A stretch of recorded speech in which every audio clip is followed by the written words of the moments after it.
दोस्तों, मैं ऑक्सीजन दोबारा हाजिर हूँ आपके सामने केमिस्ट्री को लेकर के।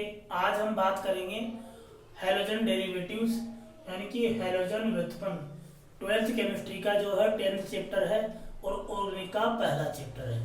तो कल बताया था वीडियो के बारे में इसमें कि कैसे क्या ऑर्गेनिक केमिस्ट्री पढ़नी है। आज हम बात करेंगे, इसका थोड़ा परिचय बताते हैं कि हैलोजन यौगिक होते क्या है। बात करें सिंपल परिचय बात करते हैं। इसमें एक होता है एलिफेटिक, एक होता है एरोमेटिक। एलिफेटिक में तो कार्बन चेन होगी, एरोमेटिक में बेंजीन वाले होगी, बस ये मेन डिफरेंस है इसका। तो जैसे आपकी ये एल्केन है, एल्केन लिया आपने, इस एल्केन में से वन और मोर हाइड्रोजन, एक या एक से ज्यादा hydrogen replaced are replaced by, एक या एक से अधिक हाइड्रोजन का प्रतिस्थापन हैलोजन के द्वारा हो जाए। यहां पर हैलोजन आपके है क्लोरीन, ब्रोमीन, फ्लोरीन, आयोडीन, यानी एल्केन में से एक या एक से अधिक हाइड्रोजन का रिप्लेसमेंट हैलोजन के द्वारा हो जाए। एक से एक हैलोजन, दो है, दो हाइड्रोजन रिप्लेस हुआ तो दो हैलोजन, उससे बनेगा एल्किल हैलाइड। एक कटता है तो एल्किल हैलाइड, दो होता है तो di alkyl halide, tri halide, tetra जो भी है, तो ये बन जाएगा आपका एल्किल हैलाइड। एल्किल हैलाइड हो सकता है, डाई हैलाइड हो सकता है, ट्राई। जैसे बात करें अपन, एल्केन का सूत्र होता है CnH2n+2। इसमें से क्या मान लीजिए आपने एक हाइड्रोजन उठाया तो ये बन जाएगा देखो CnH2n+1। एक हटिया और यह प्लस में अपन ने एक जोड़ दिया तो ये तो कहलाएगा आपका एल्किल हैलाइड। जितने कार्बन की एल्केन है उसमें से आपने एक हाइड्रोजन को हैलोजन के द्वारा रिप्लेस कर दिया तो बन जाएगा वो एल्किल हैलाइड। जैसे ये CH4 है, इसमें से आपने एक हाइड्रोजन हटा दिया और जोड़ दिया, इसके स्थान पर जोड़ दिया आपने हैलोजन, तो ये हो जाएगा C, एक हटा तो CH3 और ये X। अब यहाँ पर ClO, BrO, IO, FO कुछ भी हो। इसी तरह मान लीजिए आपने इसमें से दो हाइड्रोजन रिप्लेस कर दिए और दो ही क्या लगा दिया आपने हैलोजन, तो ये हो जाएगा CH2H2 यानी कि डाई हैलाइड हो गया।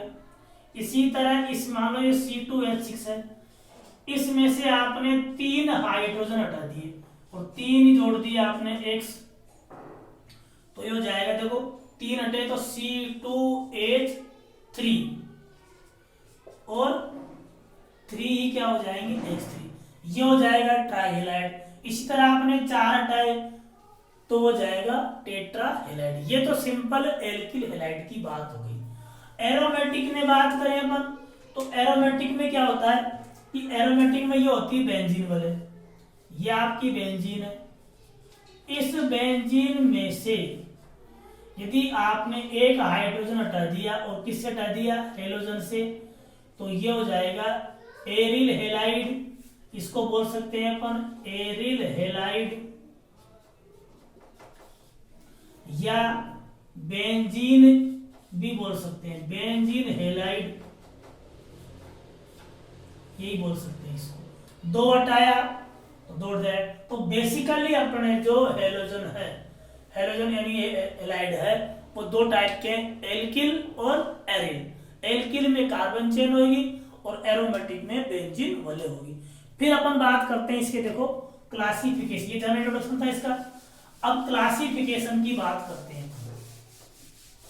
क्लासिफिकेशन की बात करें तो देखिए किस तरह से क्लासिफिकेशन होगा इसका।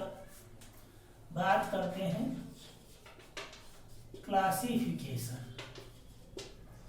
तो क्लासिफिकेशन में क्या है, तीन चार टाइप है, किस तरह से अपन क्लासिफाई कर सकते हैं।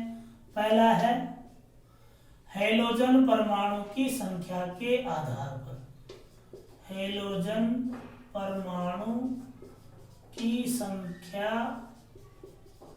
के आधार पर। तो एक हो जाएगा आपका मोनोहेलाइड, इसका जो ए होगा मोनोहेलाइड, दूसरा है डाईहेलाइड, एक है पॉलीहेलाइड। ट्राई टेट्रा सब पॉली में आ जाता है, पॉलीहेलाइड।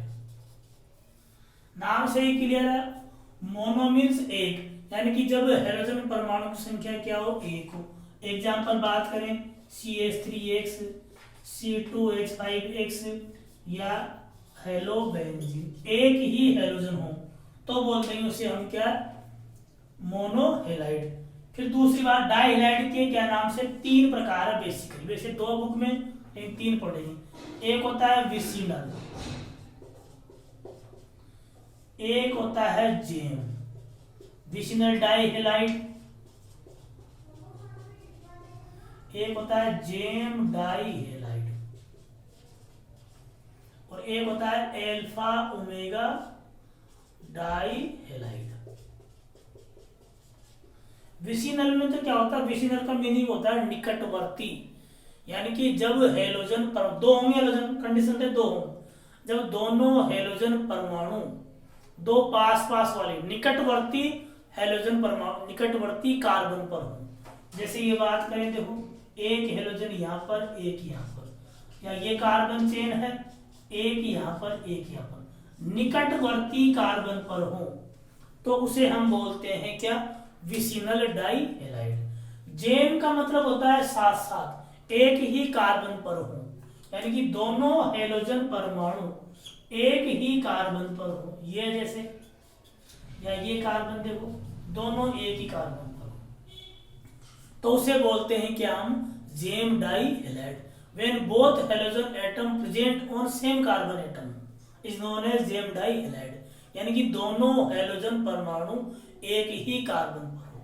एक होता है एल्फा ओमेगा डाईहेलाइड, इसमें क्या है कि एल्फा ओमेगा सिरे वाले कार्बन पर हो, लेकिन कंडीशन यहाँ पर है कि कम से कम 3 कार्बन की चेन होनी चाहिए। तो जैसे ये कार्बन देखो, अब इससे कंफ्यूज होता ना, यहाँ पर 2 ही कार्बन थे एक्चुअल में, इसलिए इसमें काउंट नहीं होगा। एल्फा ओमेगा में कम से कम 3 कार्बन की चेन होना मस्ट है, सिरे पर हो। कितने कार्बन की चेन है, टर्मिनल कार्बन, ये टर्मिनल ये टर्मिनल, मतलब अंतिम वाला, पहला कार्बन और अंतिम कार्बन, पहले और अंतिम कार्बन पर यदि हेलोजन परमाणु हो तो उसे हम बोलेंगे alpha omega dihalide. But condition ये कि कम से कम चेन में 3 कार्बन होने चाहिए। तो ये एक यहाँ लगा दिया अपन ने, एक यहाँ लगा दिया, तो ये कहलाएगा आपका एल्फा ओमेगा डाईहेलाइड। पॉलीहेलाइड में क्या है कि मोर देन 2 हेलोजन एटम होने। अब इनका कोई क्राइटेरिया नहीं है, वो लगातार भी हो सकते हैं, अल्टरनेट भी हो सकते हैं, रैंडमली कैसे भी हो सकते हैं वो। जैसे कार्बन चेन देखिए आप, एक यहाँ पर, एक यहाँ पर, एक यहाँ पर, यह देखो आप 2 यहाँ पर आगे, एक यहाँ पर आगे, कैसे भी रैंडमली, या और देख लीजिए आप 3 4 कितने भी more than 2 hydrogen atom present हो तो वो क्या कहलाएगा आपका पॉलीहेलाइड, और उनका कोई क्राइटेरिया नहीं है, कहां पर भी वो हो सकते हैं। तो यह था आपका हाइड्रोजन परमाणु की संख्या के आधार पर। दूसरा बात करेंगे अपन अब संकरण के आधार पर। देखिए अब आप संकरण के आधार पर संकरित परमाणु की संख्या बोल सकते हैं, संकरित कार्बन या संकरण के आधार लिख सकते हैं शॉर्टकट में। संकरण के आधार पर, संकरण के आधार पर देखो इसका जो पहला टाइप कौन सा है, कि इसको समझिए शॉर्टकट में आप sp3CX, ये मेन है। हेलोजन परमाणु जिस कार्बन से जुड़ा हुआ हो वो क्या हो, sp3 संकरित हो। हेलोजन परमाणु जिस कार्बन से जुड़ा हो वो क्या हो, sp3 संकरित हो। इसके भी देखो टाइप देखो, एक होता है 1 डिग्री, एक होता है 2 डिग्री, एक होता है 3 डिग्री। अब देखो 1 डिग्री क्या है, जैसे देखो ये ले लिया अपन ने CH3X, और देखो ये ले लिया अपन ने, तो इस कार्बन पर भी sp3 संकरित है। कैसे देखो, इसको ओपन कर लिया अपन ने, सिग्मा सिग्मा सिग्मा सिग्मा, क्योंकि संकरण का सूत्र होता है सिग्मा बंधों की संख्या प्लस लोन पेयर की संख्या। तो इस कार्बन पर 4 सिग्मा बॉन्ड है, यानी संकरण sp3 है। तो ये तो बात होगी sp3 यानी हेलोजन जो है sp3 संकृत कार्बन से जुड़ा हुआ है। फिर बात करें 1 डिग्री क्यों है, क्योंकि ये हेलोजन एक ही कार्बन से जुड़ा हुआ है।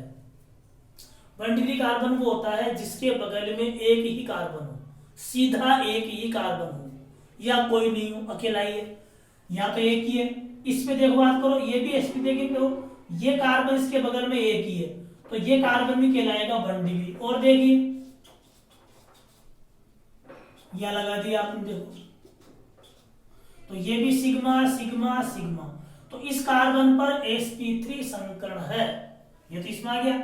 और 1 डिग्री है क्यों, कि ये जो हेलोजन जिस कार्बन से जुड़ा हुआ है वो 1 डिग्री है। 1 डिग्री क्यों है, क्योंकि इसके जस्ट बगल में एक ही कार्बन है, इसलिए कहलाएगा ये 1 degree alkyl halide, 1 degree alkyl halide, 1 degree alkyl halide. फिर 2 डिग्री की बात करेंगे। 2 डिग्री में देखो 2 डिग्री कार्बन क्या होता है, वह कार्बन जो सीधा 2 कार्बन से जुड़ा हुआ हो। देखो जैसे ये अंगुली बात करें, ये अंगूठा 1 डिग्री क्योंकि इसके बगल में एक ही है, ये 2 डिग्री हो, इसके बगल में एक और एक 2 जुड़े हुए हैं। मान लो एक अंगुली यहाँ होती तो ये अंगुली 1 2 3 से जुड़ी होती, तो ये होती है आपकी 3 डिग्री। तो ये क्या नाम से आपका कहलाएगा 2 डिग्री हैलाइड। 3 डिग्री की बात करें, देखो वह कार्बन जो सीधा 3 कार्बन से जुड़ा हुआ हो, तो ये कहलाएगा आपका 3 डिग्री एल्किल हैलाइड। और तीनों में क्या है, sp3 संकरण है, यानी हेलोजन sp3 संकृत कार्बन से जुड़ा हुआ है। दूसरा टाइप देखिए आप, दूसरा टाइप है sp2, ये बी टाइप हो गया, sp3cx, यानी कि हेलोजन जिस कार्बन से जुड़ा हुआ है वो sp3 संकृत है, और sp3 संकृत वाला कार्बन sp2 संकृत कार्बन से जुड़ा हुआ है। इसके भी देखो 2 टाइप है, एक है बेंजीलिक और एक है एलिलिक। एक है बेंजीलिक, एक है एलिलिक। बेंजीलिक होता है देखो, यानी कि CH2 समूह यदि बेंजीन वलय से जुड़ा हो, CH2 समूह यदि बेंजीन वलय से जुड़ा हुआ हो तो उसे बोलते हैं बेंजीलिक। देखो इस कार्बन को इसमें ओपन कर दिया मैंने से, तो यहां पर सिग्मा सिग्मा सिग्मा यानी कि sp3 संकृत, और ये कार्बन देखो सिग्मा सिग्मा, इस पर आ गया sp2, तो sp यानी हेलोजन है, ये हेलोजन इससे जुड़ा हुआ है दैट इज sp3 कार्बन इससे जुड़ा हुआ है दैट इज sp2। तो ये तो हो गया आपका बेंजीलिक हैलाइड। दूसरा है एलिलिक हैलाइड। एलिलिक हैलाइड में भी वही बात है, ये हेलोजन है इससे जुड़ा हुआ है, इस पर कौन सा संकरण है sp3, और इस पर है sp2, तो ये हो जाएगा एलिलिक हैलाइड।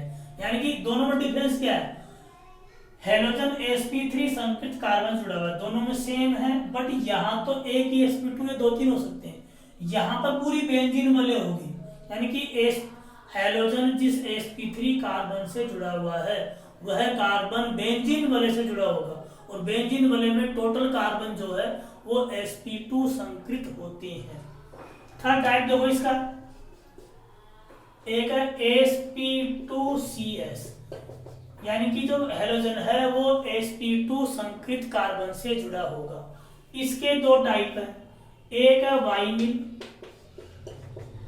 और एक आपका एरिल। वाइनिल में तो कुछ नहीं है, वाइनिल को सिंपल है कि देखो CH2 डबल बॉन्ड CH, इस कार्बन पर देखो sp2 संकरण, कैसे देखो सिग्मा सिग्मा सिग्मा, तो यानी हेलोजन sp2 संकृत कार्बन से जुड़ा हुआ है। यहां पर क्या है देखो, हेलोजन जो है वो बेंजीन वलय से जुड़ा होगा, यानी कि बेंजीन वलय भी क्या होती है sp2 संकृत, यानी कि सभी कार्बन क्या होंगे इसमें sp2 संकृत होंगे, और हेलोजन जो है sp2 संकृत कार्बन से जुड़ा हुआ है। तो ये थोड़ा ब्रीफली पढ़ा है मैंने, थोड़ा फास्टली, क्योंकि संकलन आपको आता भी है। तो ये आपका क्या हो गया, इसमें क्लासिफिकेशन हो गया। 3 तरह बताया अपन ने, based on halogen atom, halogen की संख्या के आधार पर, फिर sp3CX, फिर sp2 sp3CX और एक sp2। तो ये आपका जो क्लासिफिकेशन था हैलोजन व्युत्पन्नों का। नेक्स्ट क्लास में हम इसके नोमेनक्लेचर पढ़ेंगे, किस किस तरह से पढ़ेंगे, कॉमन नेम है, डेरिवेटिव नेम है और IPC name. IPC name important है, एक एक करके पढ़ते रहेंगे। तब तक के लिए बाय बाय, नेक्स्ट क्लास में फिर हाजिर होते हैं। और कोई डाउट हो नीचे कमेंट्स बॉक्स में लिखकर बताएं। तब तक के लिए thank you, bye bye, welcome, okay.